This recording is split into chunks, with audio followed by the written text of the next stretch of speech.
Assalamualaikum warahmatullahi wabarakatuh. Perkenalkan, saya Dina Swastewati dari SD 15 Sungai Raya, Kabupaten Kuburaya, Provinsi Kalimantan Barat. Ya, Assalamualaikum warahmatullahi wabarakatuh. Baik, terima kasih Bapak Ibu telah membersamai saya dalam komunitas belajar sekolah. Hari ini kita akan diskusi mengenai budaya positif yang ada di sekolah kita, sembari pemahaman materi juga mengenai budaya positif. Nah, sebelum kita belajar, berdiskusi, ada baiknya dalam budaya positif itu kita mempunyai kesepakatan kelas atau kesepakatan belajar. Seperti biasa, Bapak Ibu juga di dalam kelas ada kesepakatan kelas sebelum memulai pembelajaran ya. Nah, jadi di sini kita sepakat untuk angkat tangan jika ingin bertanya, kemudian mencatat apa yang perlu dicatat. Misalnya ada yang penting menurut Bapak Ibu, silahkan dicatat. Kemudian berpikir kritis. Kalau ada yang mau nambahkan kesepakatan kelas boleh. Kesepakatan pembelajaran. Ada nggak? Bu Yanti? Oh ya, tidak bermain handphone saat kegiatan diskusi. Terima kasih Bu Yanti. Tidak bermain handphone ya. Sini saya tidak ada menambahkan. Terima kasih.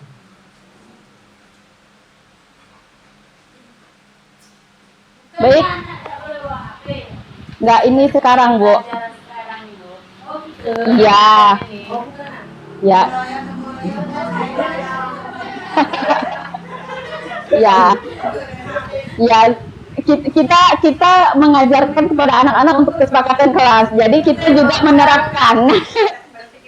Kita menerapkan terlebih dahulu bagaimana kita menerapkan kesepakatan kelas saat belajar. Boleh saya sedikit, karena kalau untuk bermain HP itu jelas tuh bukan main HP. Waktu saya kan perlu tuh, karena saya dilatih HP. Sekarang nak bawa kertas lagi segala macam, Iya. segala macam itu kan. Oh, mungkin yang dimaksud Bu Yanti main yang di luar kapasitas belajar aja mungkin. Jadi gimana nih? Sesuaikan dengan kebutuhan aja. Jadi bermain HP-nya oke, kalau misalnya kebutuhannya untuk pembelajaran gitu. Main. Ya. Berarti penggunaan ya berarti ya. Penggunaannya disesuaikan dengan kapasitas Bapak Ibu yang diperlukan aja. Oke. Terima kasih Pak Ari sarannya.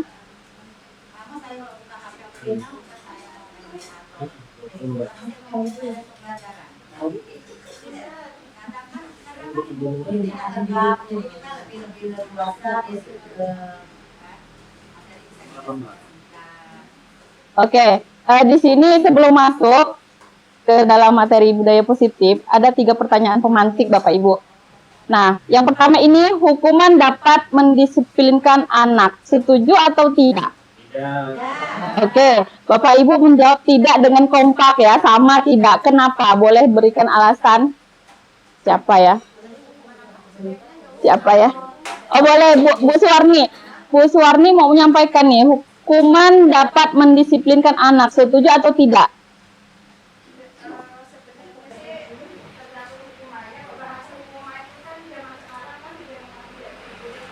Ya.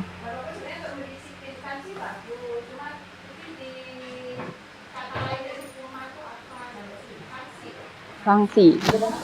Sama, hukuman dengan sanksi. Hukuman itu anak bahasanya itu. Oke, kembali ke pertanyaan, setuju atau tidak? Tidak setuju. Nah, dalam kata tidak setuju itu ada alasan kenapa Bu Suwarni tidak menyetujui bahwa hukuman itu dapat mendisiplinkan anak.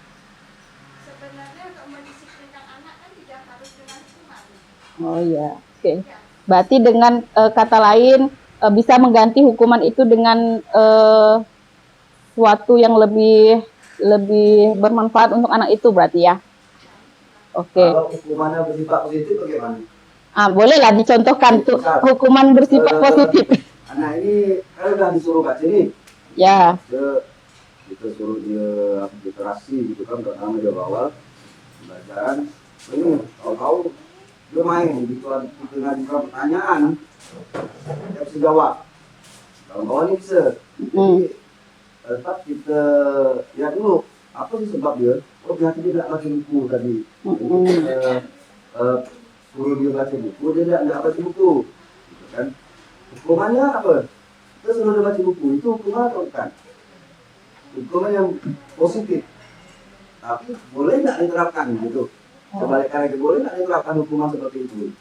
Oke, berarti itu kita kembalikan ke anaknya untuk menyadari hal yang dilakukan dulu kan, benar nggak? Tadi kamu disuruh baca gitu kan, terus kamu baca nggak? Kan dia ingat nih, oh saya nggak baca Pak, berarti dia sadar kan?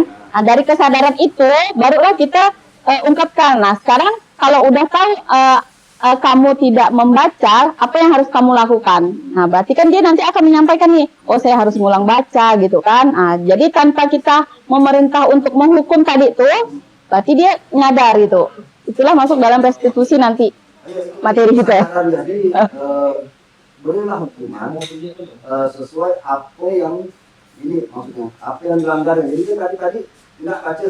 Iya. Hukumannya ya baca gitu. Iya. Tidak baca hukumannya membuat apa? Iya benar. Gitu. Iya. Jadi maksudnya seperti itu. Benar. Tapi dengan kesadaran. Iya. Bukan kita yang kamu nggak ngerjakan nih, nah itu bukan. Jadi dia menyadarkan loh, kamu tadi nggak ngerjain gitu kan, kamu nggak baca, yang kamu harus lakukan seharusnya apa gitu. Nah jadi dia nyadar diri dulu gitu. Itu ya sekarangnya. Iya. Iya itu kalimat kita untuk dia mengungkapkan apa yang bisa menyadarkan tadi tuh. Iya. Yang kedua, pemberian hukuman dengan hal positif tadi yang disampaikan Pak Ari ya, seperti membaca atau membersihkan halaman sekolah dapat meningkatkan disiplin anak. Setuju atau tidak? Hukuman positif. Berarti setuju. Kalau Pak Ari setuju tadi karena hukuman positif. Hukuman itu sesuai. Nggak sesuai kan? Nggak sesuai gitu. Dia mau sampah sembarangan. Hukumannya obong sampah enggak. Cari sampah mana tadi? Mungut sampah. Kesadaran dia gitu. Cuma kita tanyakan dulu. Kita sadarkan dulu dia. Kesalahannya apa? Gitu. Buang sampah sembarangan. Berarti hukumannya buang sampah juga. Tempatnya. Dia nggak baca, kenapa? Iya, gitu. Oke. Yang ketiga, memberi penghargaan dapat meningkatkan motivasi belajar. Penghargaan. Setuju. Ini ada dua versi. Ada yang nggak setuju, ada yang setuju. Boleh Bu Haryanti sampaikan mengapa Bu Haryanti setuju memberi penghargaan itu dapat meningkatkan motivasi belajar. Iya. Tidak selalu berupa barang ataupun sesuatu benda ya. Kadang-kadang reward itu kan dapat kita berikan berupa kata-kata atau pujian, tangan. Oke. Jadi menurut saya penghargaan ini perlu diberikan kepada peserta didik dalam meningkatkan motivasi belajar anak karena dapat membangkai kita gak nih kan? Iya. Misal dipuji itu kan? Iya. Kayak Senang gitu ya. Senang. Jadi lebih ingin mempertahankan dan meningkatkan lagi gitu juga kembali ke anak-anak lagi. Ketika kita beri dia penghargaan walaupun sekecil apapun itu hanya berupa Tepuk tangan ya, benar. Ekspresinya tuh udah berbeda. Ya. Karena di hadapan teman-teman dia ada rasa bangga di situ ya.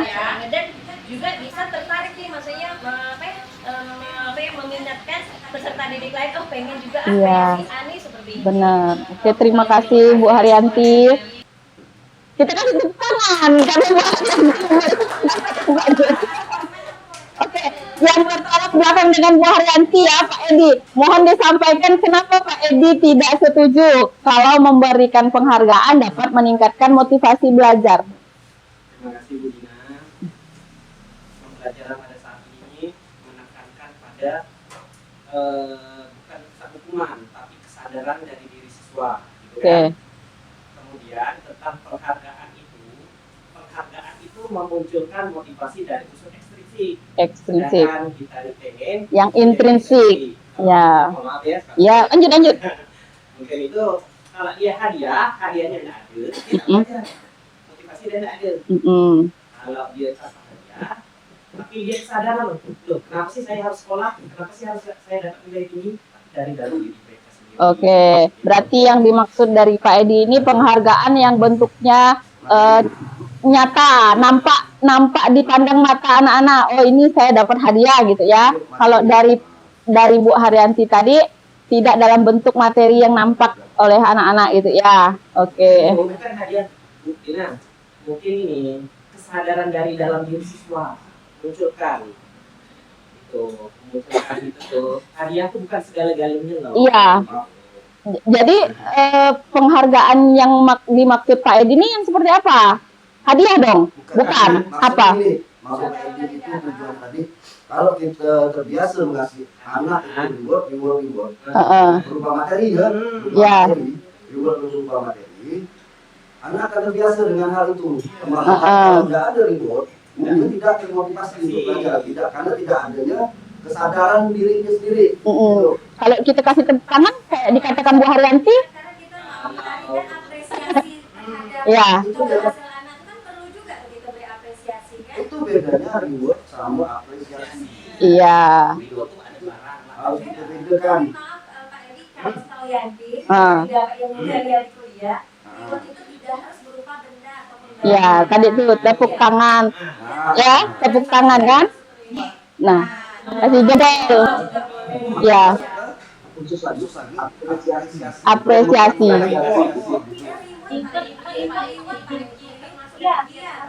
Pujian positif namanya. Nah, jadi dia ada dua kategori di sini ya. Penghargaan yang akan memotivasi secara ekstrinsik. Kalau dari Bu Haryanti ini secara intrinsik, karena dia akan menyadarkan juga, saya nggak perlu dapat hadiah kan, tapi saya sadar gitu. Itu Itu tadi memunculkan motivasi diri. Oh, oke. Belum sesi pertanyaan. Sabar. Aduh.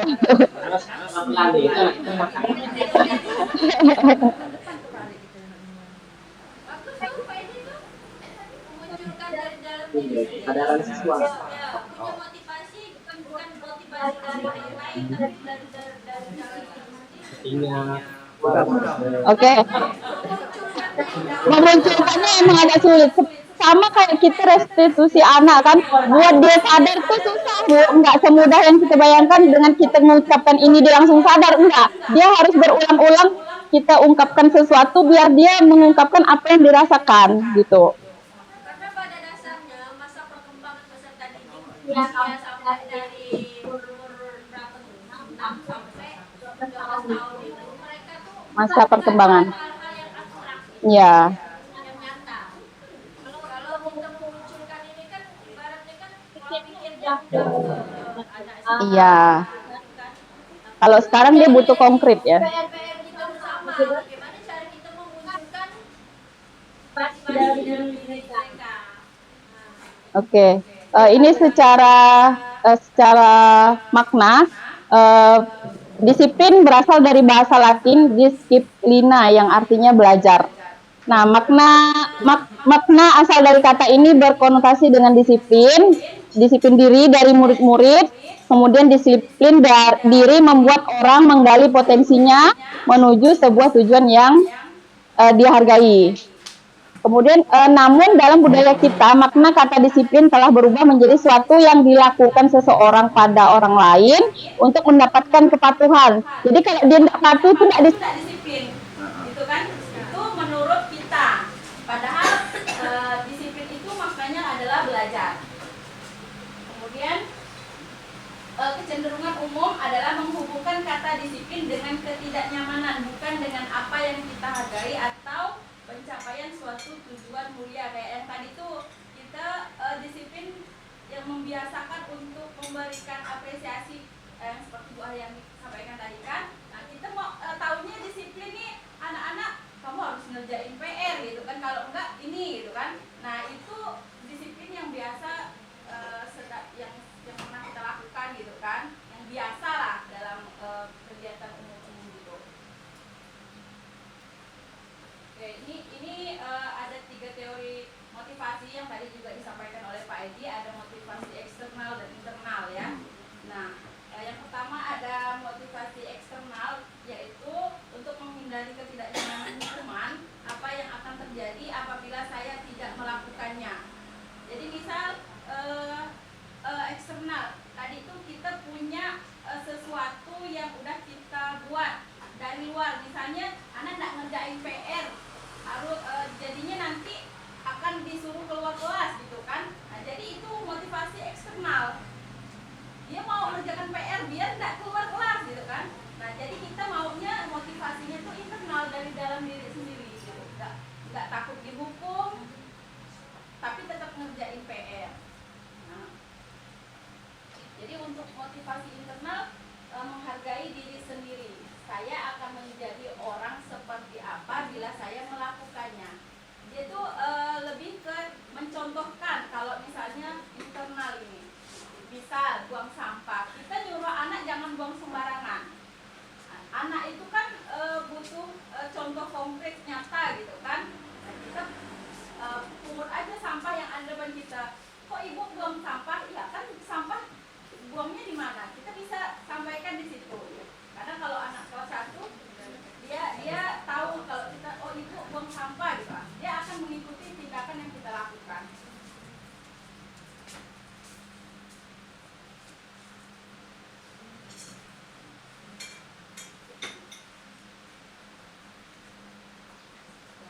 Oke, ini yang tadi dihukum oleh penghargaan. Nah, bahwa penghargaan berlaku sama dengan hukuman. Dalam arti meminta atau membujuk seseorang melakukan sesuatu memenuhi suatu tujuan tertentu dari orang yang meminta bujukan.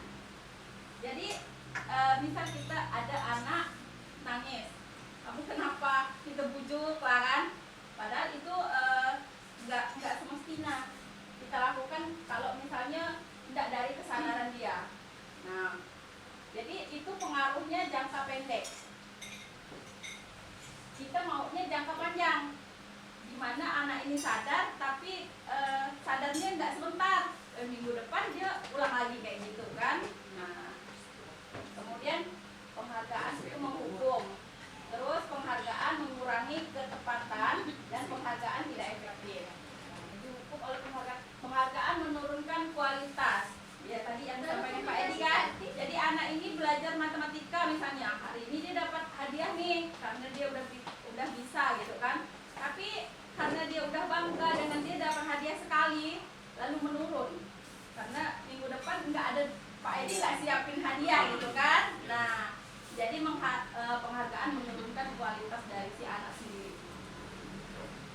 Itu namanya jangka pendek. Boleh lakukan sekali, itu bayar,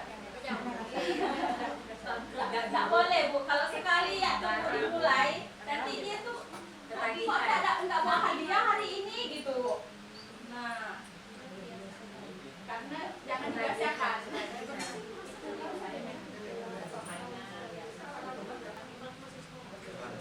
Nah, ini ada contoh tindakan guru dan konsekuensi yang biasa dilakukan. Nah, mencatat 100 kali dalam buku kalimat atau buku tulis. Anak-anak tulis ya. Nah, siapa yang pernah? Saya dulu pernah zaman SD. Anak-anak tulis ya halaman sekian sampai sekian katanya. Sekali dinilai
perbaiki remedi, nggak masalah. Dan remedi itu juga nggak mesti misalnya dia nggak cocok, dia ini nulis nggak suka, ya bapak tanya langsung aja boleh, udah masuk sekarang. Jadi secara lisan.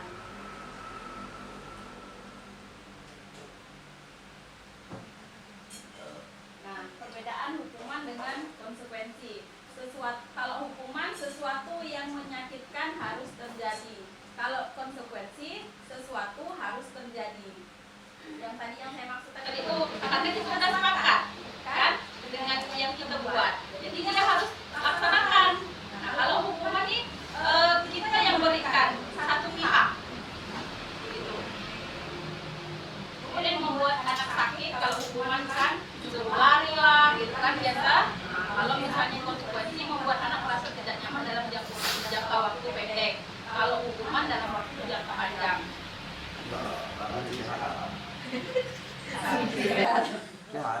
Tapi kalau jamnya jam olahraga masih wajar. Kecuali dia 7 kali gor lari.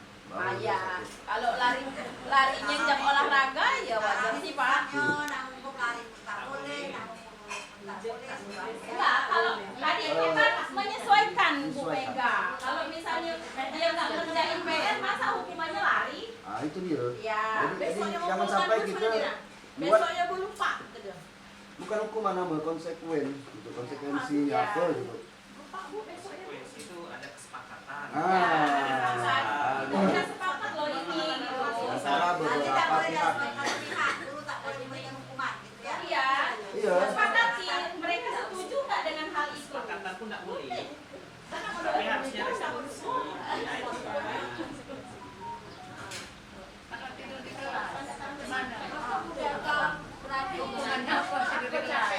Iya itu tadi konsekuensinya apa harus kita sepakati bersama anak-anak di kelas. Berarti kesepakatannya yang bikin kesepakatan kelasnya kalau misalnya nggak kerjain PR dia mungkin bikin PR-nya 2 kali atau dikerjakan saat itu juga atau kerjakan PR saya suruh keluar. Gimana? Kesepakatannya. Keluar aja aku kalau ngerjakan PR. keluar pakai Ada yang keluar. Saya dengan keluar. Malah dia kalau di luar. Ada efeknya. Heeh. Tapi kalau kesepakatan yang kuatnya satu kelas, kemana? Mereka setuju gitu saling. Ya, nah, lihatlah positif atau negatif. Nah, kan kita lihat, oh ini hasilnya bakalan negatif, jadi nggak usah dipakai, nggak bisa itu anak-anak gitu. Ya, kan kita bisa seleksi positif negatif. Kalian tahu dia di luar. Tapi apa Ya. konsekuensi harus ketika kasih tahu kan dulu. Apapun yang bisa konsekuensinya yang bisa meningkatkan enggak pembelajarannya misalnya pelajaran itu lah. itu tadi itu restitusi itu apa? Keyakinan. Belum nyoba. Ya?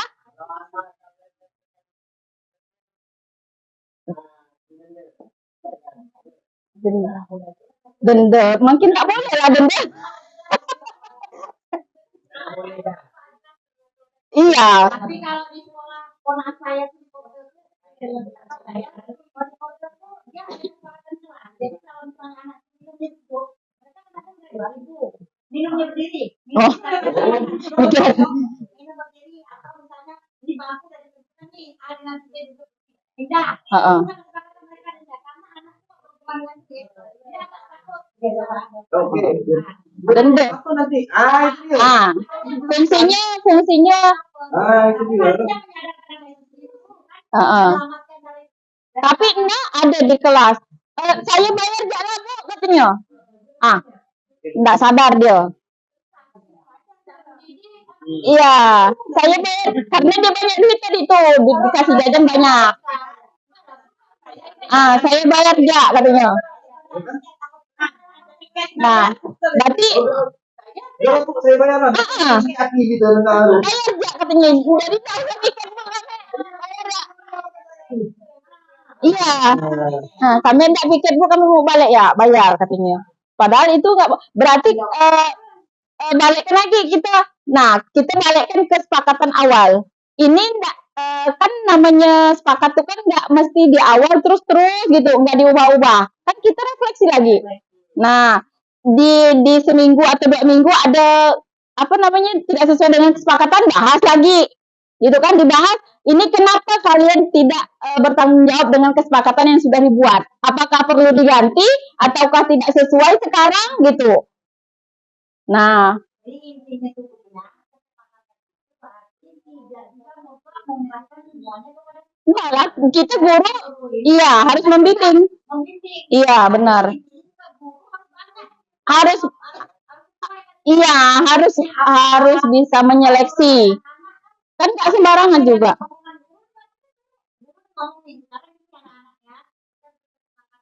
Kalian kalau tidak mengerjakan PR, ibu tambah PR. Jangan bu katanya.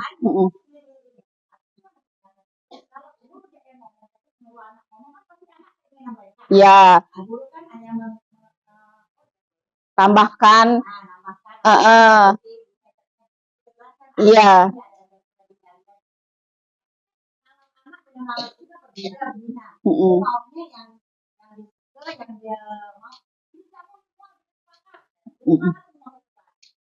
Iya. Iya, itu kalau misalnya negatif tadi kan kita berarti harus memberikan apa namanya penguatan positif di situ. Kalau ini kan enggak berdampak. Kenapa kalian sekolah kalau masih kayak gitu kan? Nah, kita sekolah kan mau belajar. Nah, kasih penguatan positif untuk saat itu. Iya. Berperan. Iya. Enggak. Iya. Itu yang menentukan. Nyatanya kita tidak gimana coba? Nah, kalau gini kan kesepakatannya kita tuh sama-sama Badi dah. Kalau ibu sendiri itu namanya ibu yang buat aturan. Nah, kalaupun sepakat ibu, tapi kan ibu udah nyampaikan di kelas, nggak apa-apa. Iya, iya benar.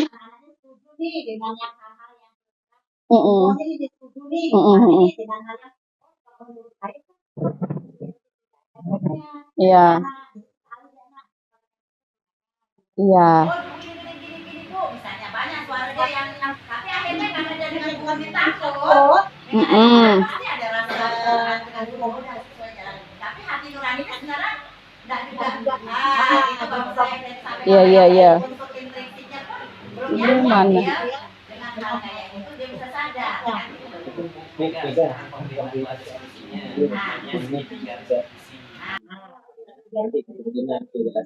Ada, ntar ya. Nilai kebajikan. Ya.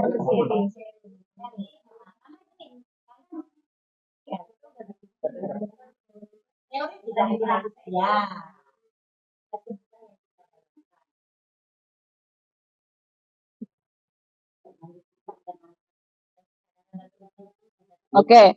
Nah, dalam kesepakatan itu kalau kita mau lihat dampak positif itu kita kaitkan dengan nilai-nilai kebajikan. Jadi nanti misalnya udah kita buat terus di seminggu ke depan kita lihat nih refleksi. Apakah bertanggung jawab? Nah kan bertanggung jawab ini masuk dalam nilai kebajikan kan. Selain bertanggung jawab tuh apakah anak merasa aman, nyaman, terus tanggung jawab. Kalau misalnya ada yang nggak masuk, boleh kita ubah lagi Bu Mega. Nanti dalam ngubah, misalnya Ibu ngasih saran nih ke anak-anak, kayaknya nih nggak pas deh, boleh nggak ya kita ganti ini gitu. Jadi Ibu ngasih saran. Nah, jadi nggak kalau langsung Ibu ubah kan berarti Ibu yang punya hal gitu kan. Nah, kalau ini nggak, tetap sepakat namanya, kesepakatan. Ya, yang pasti kita dalam forum satu kelas gitu, nggak sendiri. Nah. Oke. Nah, untuk menanggulangi anak-anak yang tadi bermasalah seperti yang dicontohkan tadi tidak mengerjakan PR. Nah, itu bisa kita restitusi namanya.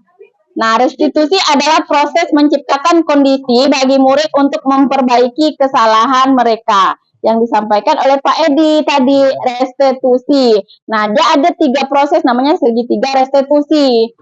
Nah, secara umum restitusi itu proses menciptakan kondisi bagi murid untuk memperbaiki kesalahan. Sehingga mereka bisa kembali pada kelompok mereka dengan karakter yang lebih kuat. Contoh, juga semua hal yang Contoh. Ini harus praktek berarti ya, restitusi. Tunggu ya. Tunggu sebelum ke contoh restitusi, ini ada perbedaan hukuman konsekuensi dengan restitusi. Kurang besar. Ya.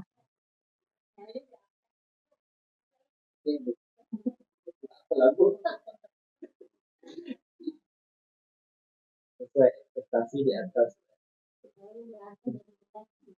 Oke, yang pertama, kalau hukuman sesuatu yang menyakitkan harus terjadi, kalau konsekuensi sesuatu harus terjadi, kalau restitusi merupakan pilihan. Jadi itu maksudnya pilihan itu bukan kita yang milih gitu, tapi anaknya yang bermasalah tadi nih, pilihan. Kemudian tidak nyaman untuk murid untuk jangka panjang, kemudian konsekuensi untuk jangka pendek, sedangkan restitusi itu untuk penguatan jangka panjang. Kalau hukuman korban mendapatkan keadilan, kalau konsekuensi korban bisa diabaikan, kalau restitusi korban mendapat ganti. Terus perilaku pasif agresif meningkat. Kalau konsekuensi penguatannya hanya bertahan dalam jangka waktu pendek, kemudian masalah terpecahkan kalau di restitusi.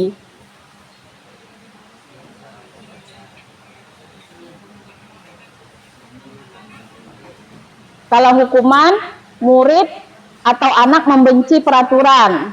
Kalau konsekuensi, murid menghormati peraturan. Kalau restitusi, murid menghormati dirinya dan orang lain.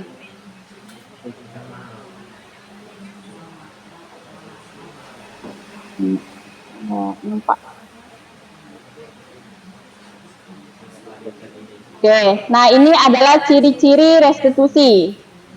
Yang pertama, bukan untuk menembus kesalahan atau namun untuk belajar dari kesalahan. Yang kedua, memperbaiki hubungan. Kemudian tawaran bukan paksaan. Yang keempat, restitusi menuntun untuk melihat ke dalam diri anak. Yang kelima, mencari kebutuhan dasar yang mendasari tindakan. Ada 5 kebutuhan dasar manusia ya, Bapak Ibu. Ada yang tahu? Kasih sayang. Ya, sandang, makan, pangan ya. Jadi itu termasuk dalam kebutuhan dasar manusia. Ada 5.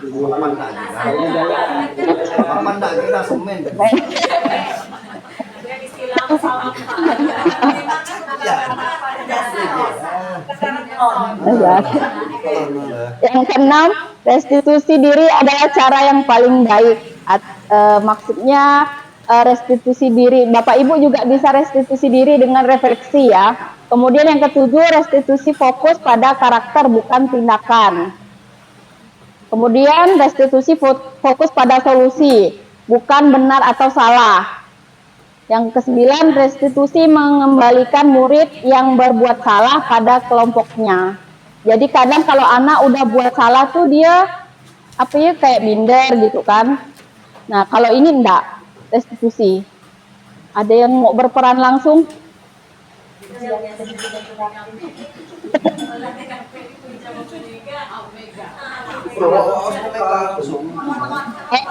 Enggak. Kita coba praktek restitusi. Ya, pikirannya kesini.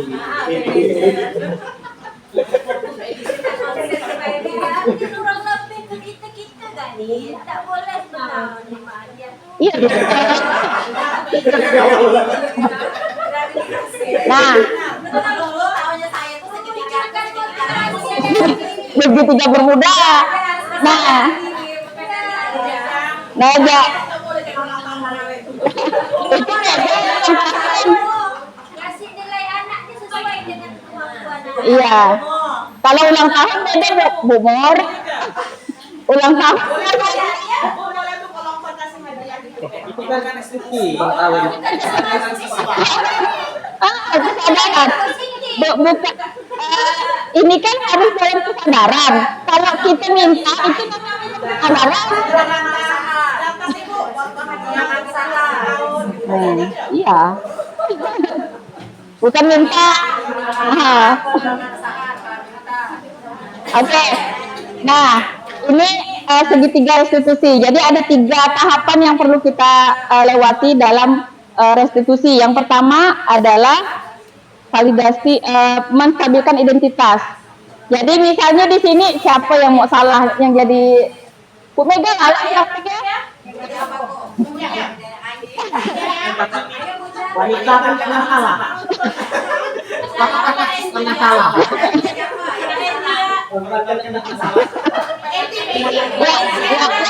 Yang satu kenapa terlambat? Tuh.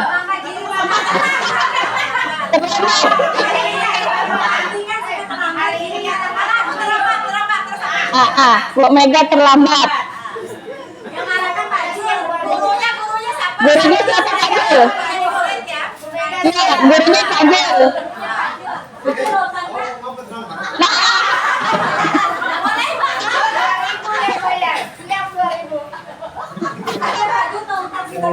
Oke. Coba Bu Mega datang. Bu Mega datang.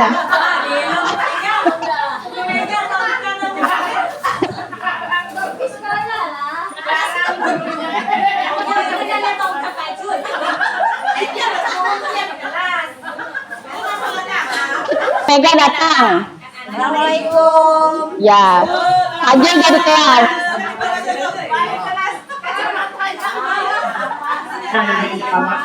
Ini jam berapa ini ya? Oke, stop. Nah, ini masuk restitusi atau bukan? Oke, nah yang dikatakan oleh Pak Zul ini adalah posisi kontrol. Jadi Pak Zul ini kontrol, nengok jam berapa ini Bu Mega katanya kan? Nah itu kontrol, bukan restitusi. Kalau restitusi kan dia nanya, kamu kenapa?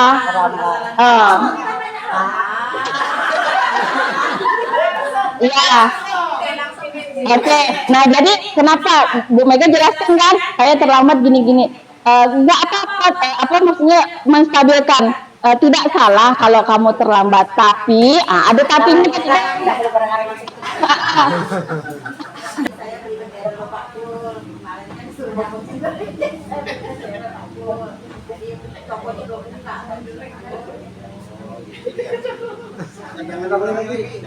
Saya tahu kalau setiap anak itu pernah punya salah. Jadi untuk kedepannya gitu kan. Nah, coba ulang lagi.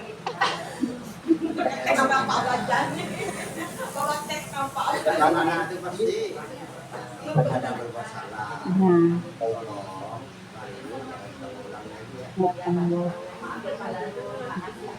Sekarang baru tanya sekarang jam berapa?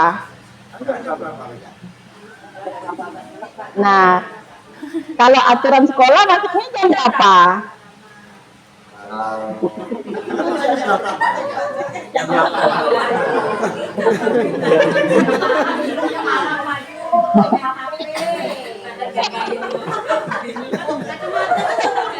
Nah, dia kesadaran tadi itu kalau dia terlambat nggak mengulang lagi.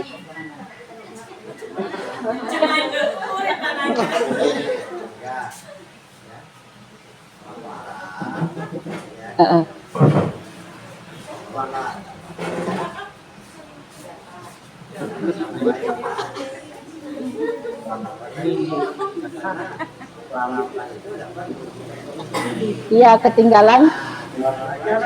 Ya.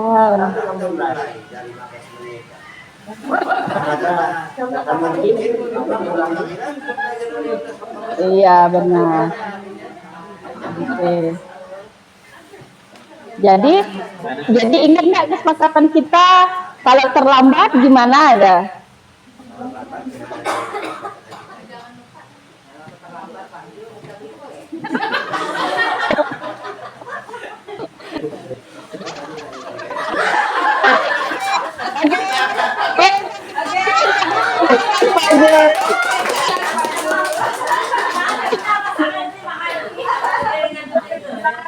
Ah,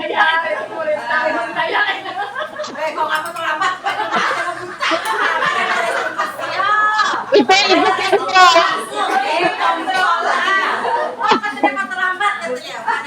Ah ya. Jadi kalau misal itu direstitusi. Jadi distabilkan dulu dia nih. Jadi terlambat itu enggak serta merta buat dia tuh apa salah, tapi buat dia merasa Nyaman dulu. menyesal gitu Pak. Tapi saya waktu ketemu Yudas yang setiap hari terlambat.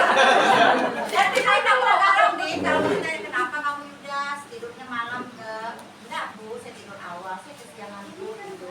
Sampai di kelas dari wajah lagi bisa nanti terlambat. Kenapa kok terlambat Yudas? Tak sadar sampai di kelas. Karena identitasnya sampai stabil, Bu Mega. Identitasnya stabil. Iya. Dia masuk ke situ kategorinya. Ibu cuma pakai yang stabil tadi, menstabilkan identitas. Kalau dari kebutuhannya tak ibu pakai loh. Apa tuh yang kebutuhannya? Nah, terus yang keyakinan kelas ibu tak tunjukkan lagi. Enggak, dulu enggak ada Ibu letakkan kesepakatan kelas, belum ada. Dulu belum ada. Belum. Itu kasusnya beda. Cuma ditaruh tempelnya ada. Tapi enggak melibatkan anak semuanya kali. Hah? Pertama cuma kan di awal tapi enggak diulang-ulang, enggak Oh. refleksi. Ada refleksi. Jadi tidak ada rasa tanggung jawab lagi kan. Iya, Jadi dia melanggar yang udah terus-terusan. disepakati gitu. Dan dia tuh stabil memang anak itu. Dia enggak ada rasa takut bersalah, enggak ada. Mentalnya kuat ya. Maka saya bilang lu stabil lalu identitas dia. Itu marah pun tak Ada lagi nih Dina, kita kan pacaran nih ya hari Senin nih. Setiap minggunya kita udah tahu nih peraturan sekolah kita kalau anak-anak suruh memakai seragam yang lengkap ya. Tapi ketika kita jadi pembina lupa, katakanlah lupa kontrol nih. Ada nih yang kita pakai kan, tapi lupa. Minggu depannya mungkin santainya tidak ada. Tiba-tiba pembina yang minggu depan mengontrol. Nah itu tuh kayaknya nggak sadar lah, udah bertahun-tahun kayaknya susah lah. Gitu ya masih ada lah anak-anak yang itu gimana? Ada yang tak lengkap gitu kan. Masih ada yang lengkap. Tapi kan kalau refleksi itu kan nggak mesti kita setiap minggu ngomongkan itu terus gitu kan. Kadang kita beberapa bulan baru kita ada ngomong. Gimana? Di luar dari kesepakatan kelas, sekolah tuh punya aturan. Nah, aturan itu tetap kita jalankan. Nggak serta merta kita punya kesepakatan, tapi aturan sekolah nggak dijalankan. Nah, kita tetap boleh menjalankan aturan sekolah tadi itu. Misal pakai seragam lengkap, tapi anak ini nggak pakai kan? Restitusi untuk mengingatkan. Masih ngulang lagi restitusi lagi sampai bosan dia tuh kan. Ah, terus dikuatkan lagi dengan kesepakatan kelas. Itu. Jadi di kelas-kelas soal wali kelasnya pun mengingatkan kembali. Ya, kalau aturan sekolah tuh kan nggak boleh dilanggar ya, Kang Bu? Ya kalau peraturan dilanggar itu kan harusnya dihukum kan? Iya, tapi diganti dengan konsekuensi tadi itu. Konsekuensi boleh dilakukan, kalau hukuman tidak. Makanya aku suka dengan DPR, suka deh. Soalnya gua tak boleh minta duit kok kami terlambat Sanksi. Pedi dengan tak boleh. Oke. Saya itu kan beri kesadaran. Sadar. Ngapa gumur saya bilang. Oke, ini ada contoh kalimat yang yang menggambarkan identitas gagal, kemudian identitas yang berhasil sama yang sukses, kontrol diri. Nah, ini posisi guru. Kalau yang hukum ya, penghukum. Kalau kamu tidak melakukannya, awas ya. Nah, itu dia hukum, penghukum. Ancam Ya. Kalau dia posisinya membuat rasa bersalah, dia akan berkata, kamu seharusnya sudah tahu. Nih. Ibu lelah sekali mengatakannya. Sana. Jadi, nih, menghindari hukuman. Jadi ini kalimat hukuman. Hukuman tuh ada dua di sini, ada membuat rasa bersalah dengan penghukum. Kalau penghukum dia langsung, Pak Jul, kayak yang tadi Pak Jul pertama contohkan. Nah, kalau kamu tidak melakukannya, awas ya. Nah, itu penghukum. Kalau kamu besok nggak bawa PR, awas ya, gitu. Nah, itu penghukum. Kalau membuat rasa bersalah, kamu seharusnya sudah tahu. Ibu lelah sekali mengatakannya. Ibu stres.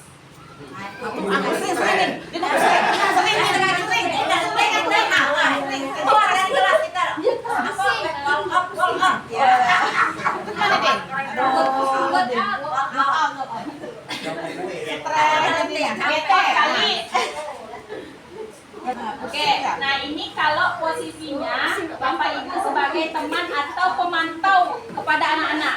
Kalau sebagai teman, ayolah lakukan demi ibu. Nanti kalau misalnya ibu kalian ribut, misalnya nanti ibu kena tegur kepala sekolah. Nah itu posisinya bukan ya.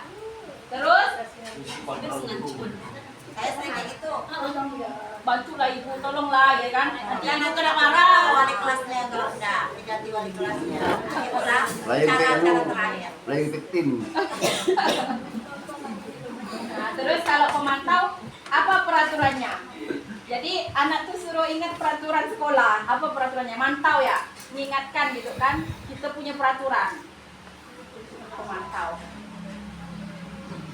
Ini masih boleh dilakukan. Yang tidak boleh itu penghukum tadi. Hukuman. Menghindari hukuman. Kalau yang ini masih boleh. Apa peraturannya? Mengingatkan peraturan sekolah.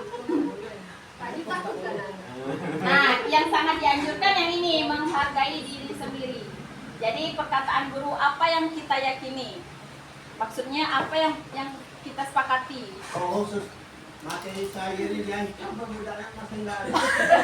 Jadi ancam lagi deh. Itu berarti restitusi. Ancaman dah. Coba gini, contoh masalah yang pernah Pak Jul alami lah, yang susah banget gitu. Coba. Kalau udah saya mulai hafalan dulu, Hafalan. pasti kayaknya masuk.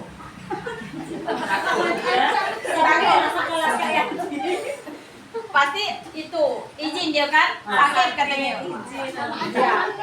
Tapi tidak ketemu mau restitusi, tidak ketemu, dia tidak masuk ya. Betul juga. Mungkin bisa dibantu dengan wali kelas kali. Gini Pak Jul. Kenapa tidak masuk? Pertama tanyakan alasan. Besok masuk terus kan udah tanya alasan, dia nyebutkan nih alasannya. Aku dengan Pak Jul kan. Nanti ditanya lagi, emang Pak Jul kenapa gitu kan? Nah, nanti di situ kan ada masalah yang dimunculkan sama Ya anak-anak. Pak Jul. Mungkin gini Pak Jul. Mungkin kalau hafalan dia tak hafal. Nanti Pak Jul bisa beri yang lain. Bu anak, kalau kamu tidak hafal, kamu azan. Dan sudah enggak aku yang lain yang tujuh kita DP-nya itu. Kita ketemu Dewi tadi. Payah kan ya. DP-nya kan surah. Surah, hafal surah kan? Paling tak mau. Udah ya. Sakit sih udah tajul. Karena dia ini kontrol di rumah Pak kurang. Atau disuruh baca loh kali betul. Baca ya nggak usah hafal loh gitu kan?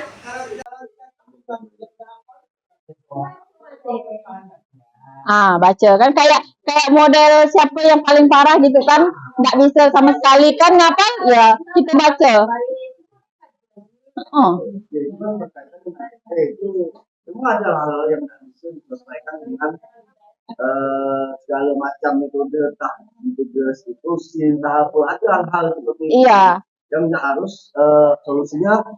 Kalau itu kan berkaitan dengan tujuan pembelajaran. Kalau ini kan posisi restitusi ini berkaitan dengan budaya positif anak-anak gitu kan, kelakuan keseharian gitu.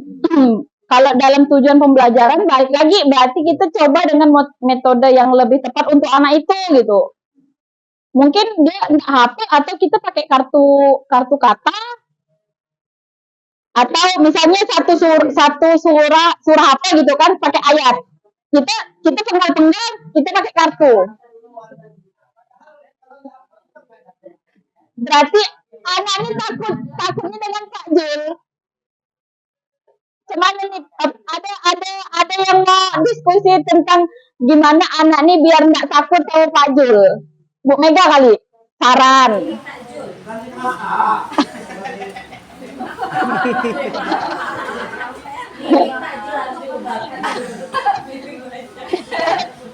terkait dengan tujuan pembelajaran lah ya.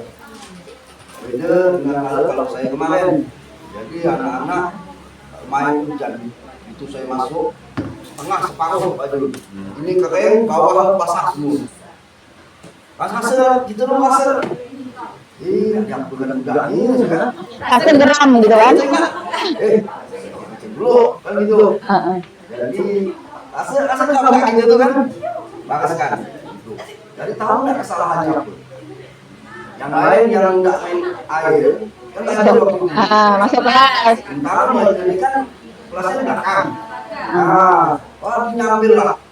Kalau air ke kaki dia tuh. Nendang ke kawan, kena nih. Air kawan ini balas. Ujung-ujungnya dia boleh main. Basah setengah separuh. Udah dia begitu tuh langsung main. Hilang dari air sebesar ini. Pecah jadi. Jadi bukan menang situ. Jadi ada kawannya dia yang mereka lakukan ini. Main air Pak. Gimana? Masa langsung main air? Itu tadi tuh dijelaskan. Yang lain kan yang bajunya kering. Itu tadi kan mengatakan mereka sepak air Pak. Gini segala macam. Ujung-ujung main air dia beli mak tadi. Sebalikkan situ yang lain masuk ke perpustakaan. Yang 5 ini bariskan dulu. Jadi tahu nggak kesalahannya apa? Gitu. Tahu Pak? Tadi sadar mereka kan? Tahu nggak kesalahannya apa? Tahu Pak? Apa? Main air Pak? Boleh ke? Nggak boleh Pak? Boleh ada saya main air. Cuman waktunya nggak tepat. Nah itu. Ya, karena itu kalimat menstabilkan. Itu dia. Jadi setelah itu saya tidak langsung hukum. Enggak, bukan hukum. Jadi kalau ini bagaimana lah? Itu bagaimana lah? Mau masuk ke mau masuk pustaka dasar jadinya. Diri sini ya Pak. Pak hukum dia masalahnya. Enggak. Tahu salah kami kata dia. Tahu. Udah diri itu. Jadi bagaimana tanggapan Bapak ke saya salah? Kalau enggak gitu. Kan itu merupakan hukuman tapi tidak merasa dihukum. Ya, karena dia menyampaikan. Jadi apa yang harusnya gitu kan tadi Pak Ari bilang. Kan anak terbiasa kena hukum tadi. Dua ada korban. Intinya kita coba Ya. dari pola pikir anak dulu lah ya terhadap apa yang dilakukan mereka. Kesadaran diri Bu, itu yang persoalan. Jadi kan Nah. mereka kan berpikir nih, salahnya ini gitu Bang. Akhirnya mereka sadar harusnya diapakan. Iya gitu. Nah, jadi udah stabil kan identitasnya. Apa kata Pak Ari kan main air. Nah, cuman kan waktunya nggak tepat. Nah, sadar dia kan? Oh iya ya, sekolah. Nah, jadi nanti baru ditambahkan validasi kebutuhannya apa.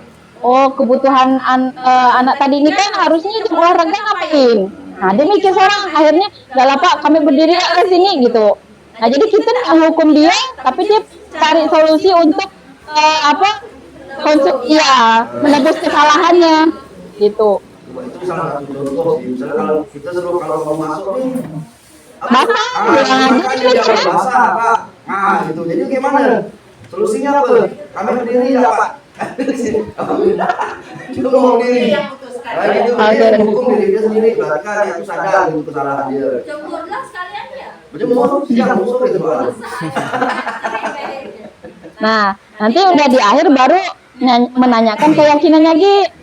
Nah, jadi kalau ini terulang gimana? Nah, nanti dia mikir kan, nggak ada nyampain juga. Lu memang waktu buat keyakinan kelas atau kesepakatan kelas tadi itu tidak ada terbesit dengan hal yang main-main tadi ini. Nah, boleh refleksi kan? Nah, Jadi jadi balikan saya balik. Di luar perjanjian. ya, Memang tidak termasuk itu. Ya. Ini kan saya balikan lagi kesadaran dia gitu, Mbak. berarti nanti direfleksikan pertemuan berikutnya tuh. Nah, kemarin tuh kita nggak sesuai ini dengan kesepakatan. Nah, boleh kita tambahkan. Nah, ya. Jadi ada keyakinan baru di dalam kelasnya. Itu. Bolehkah ada pertanyaan?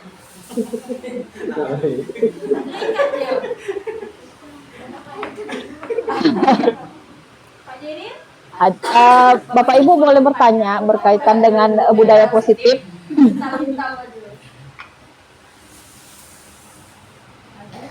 Jadi ini intinya nih Bu Dina, kontrol yang kita beri itu jika hukuman ke apa segala macam tertentu muaranya di akhirnya itu inginnya anak itu mempunyai Budaya positif Bu Bega. Itu dia. berakhlak yang baik. Iya, budaya. Budaya, Gitu. Jadi bukan kalau masalah pembelajaran tuh balik lagi ke metode pembelajaran kita. Ya, kalau misalnya budaya ini tingkah laku, iya karakter anak. Kalau fixer buku itu masuk di mana tuh? Masuklah budaya dia menjaga kebersihan. Budaya sekolah. Ya. Masuk juga kalau tidak menjaga kebersihan. Kan masuk kesepakatan nih menjaga kebersihan diri dan kelas. Kan? Nah, termasuk kuku kita panjang. Kita hari Jumat tuh kan dulu zaman Periksa kuku gitu kan. buku. Kalau sekarang kan mungkin dulu ada kali lupa. Itu yang boleh diterapkan lagi tuh. Karena saya dulu setelah nonton buku anak satu sekolahan dulu. Kalau saya bawakan di buku di kelas. Jadi kalau yang panjang, nih potong di luar gitu. Saya bawakan. Diingatkan. Besok anak-anak itu kan. Kalau saya hari Senin biasa. Anak-anak besok ada pemeriksaan kuku, gigi. Biasa anak-anak kita dikasih gigi bicara. Nana, hari Jumat besok ada pemeriksaan kuku, gigi, rambut bagi yang laki-laki. Tim pemeriksaan Tetap ada lah. kebiasaan namanya kebiasaan. Macam dulu kan kita kan waktu zaman Bupati Pak Rusman Ali itu kan ada mulok kerohanian itu kan sebelum belajar kan anak-anak kan mesti dulu tuh depan baca ini kan. Berapa menit tuh? 15 menit kan? 15 menit sebelum mulai belajar. Oke, silakan ditonton. Kita evaluasi nanti dari video itu. Ya. Nggak bisa, Bu. Makanya dikirim ke masing-masing. Suaranya ada. Nggak bisa, Abah. Ya.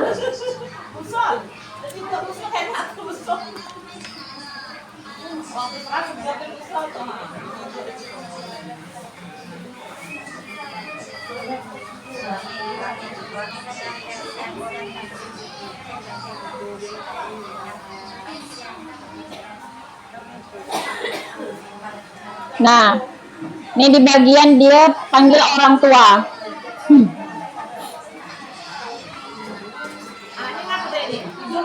Anaknya nakal, tidur, suka ngacau. Nah, pokoknya itulah.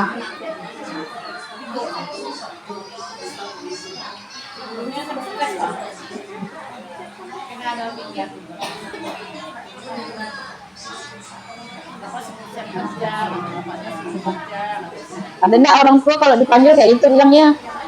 Saya disibuk Iya tuh, ini ada. Itulah yang bapak-bapak itu bapak angkat. Jadi Itu emak aku. Sangat enak. Masih tahu anaknya.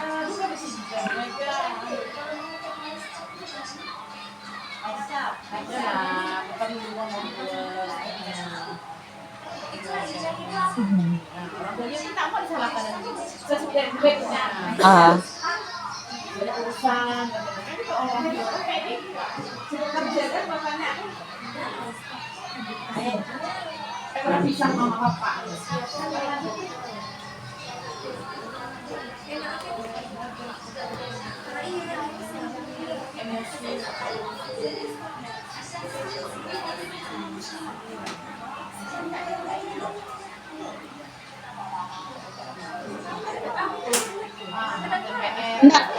Enggak, Bu suara. Mm-mm.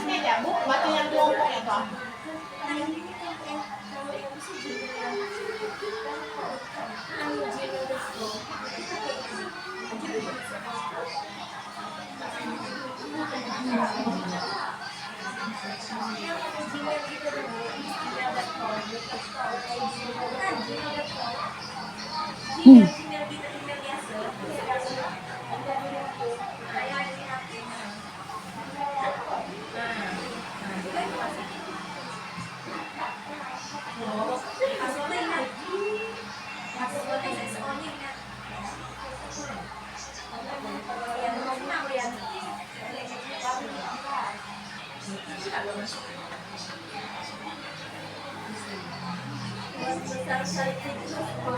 Mm-mm.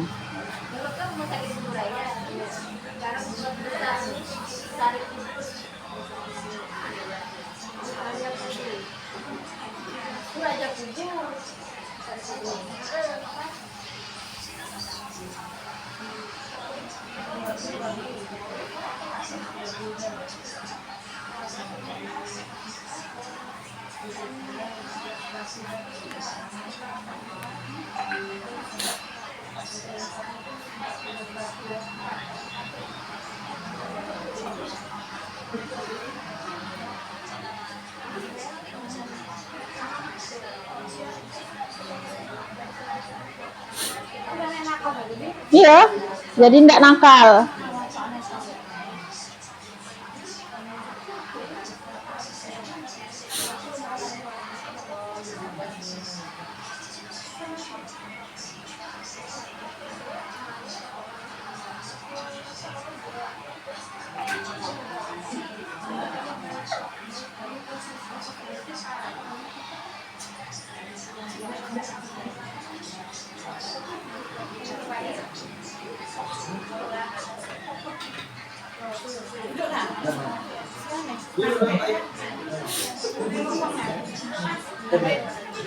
Dah. Dah. Besok aku baik.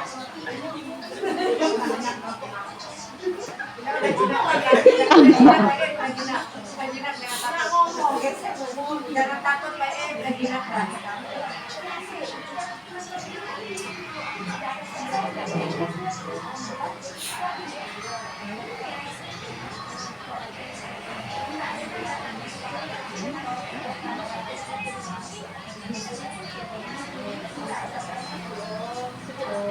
Dah.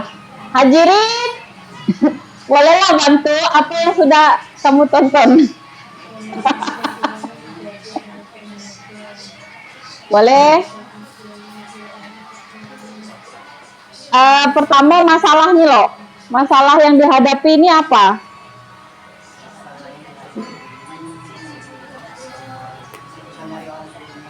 Kesibukan orang tua. Jadi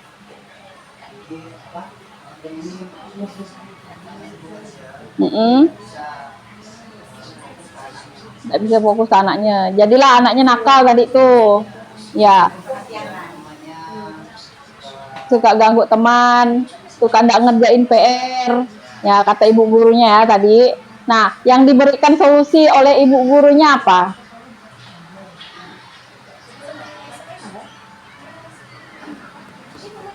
Nggak habis. Ada yang udah nonton sampai habis? Buar nggak habis kebuar nontonnya. Ya, Bu Mega udah habis kah? Solusi yang terakhir. Solusi yang terakhir diberikan oleh ibu gurunya itu ada dua. Yang pertama dia panggil orang tuanya, tapi dia melakukan restitusi langsung dengan orang tuanya tadi tuh. Walaupun sibuk kerja, bapak itu harusnya tetap memperhatikan anaknya.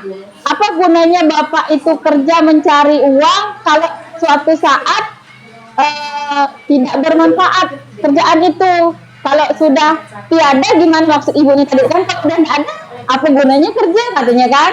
Nah, jadi bapaknya sadar di situ. Jadi besoknya ibu gurunya ngundang saat anaknya itu ulang tahun. Jadi ceritanya di kelas tuh diajak bikin kejutan sama-sama teman sekelasnya. Jadi di situ dia mendapat perhatian dari teman-teman, guru, termasuklah orang tua yang tadi nggak pernah perhatiin dia. Begitu dia ulang tahun nih, orang tuanya datang. Nah, jadi dia di situ dia mulai berubah. Jadi dapat kasih sayang dari orang tua yang tadi nggak pernah dikasih perhatian. Nah, jadi kembali ke 5 kebutuhan dasar manusia yang salah satunya adalah kasih sayang. Nah, jadi kalau misalnya ada anak murid yang agak-agak cari perhatian guru, berarti memang dia mungkin di rumah dia kurang gitu kan. Nah, jadi kita dengan memperhatikan dia udah senang. Ya, seperti itu. Ini contoh nggak kedengaran suaranya, mohon maaf. Ada lagi pertanyaan kira-kira Bapak Ibu? Bisa dilihat Koordina, misalnya di dalam suatu kelas, kalau kita lihat ya, kalau ibu yang udah berpengalaman bertahun-tahun jadi guru, kalau anak itu yang memang karakternya pendiam, Ya. dia punya sesuatu di latar belakang keluarganya. Iya. Entah dia itu memang orang nggak mampu, sehingga dia susah untuk bersosialisasi dengan teman-temannya, itu ada latar belakangnya. Jadi bisa nampak tuh tadi kalau anak-anaknya yang nakal itu berarti memang dari latar belakang keluarganya, lingkungan lah intinya. Lingkungan rumah lah terutama yang membuat dia sampai lebih ekspektasinya dibanding teman-teman yang lain. Iya.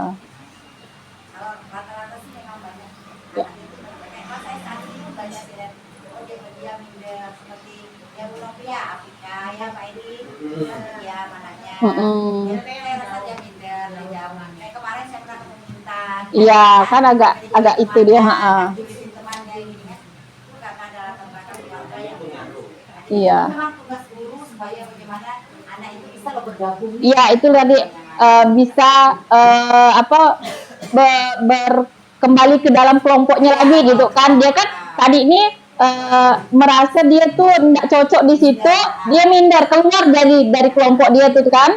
Nah, jadi bagaimana kita bisa masukkan lagi anak ini ke dalam kelompoknya lagi gitu, biar bisa. Iya, benar. Jadi butuh restitusi tadi kepada anak itu gitu. Kita bantu. Kalau misalnya dengan anak nggak bisa, berarti kita kerjasama lagi dengan orang tua. Dan nggak cuman anak yang kita restitusi, orang tuanya juga perlu. Karena kalau misalnya orang tuanya nggak sadar, gimana mau nyadarkan anaknya gitu kan? Nah, kalau misalnya si anak belum bisa tercapai gitu. Oke, itu saja dari saya Bapak Ibu. Mungkin cukup sekian. Terima kasih sudah berpartisipasi dalam diskusi budaya positif hari ini.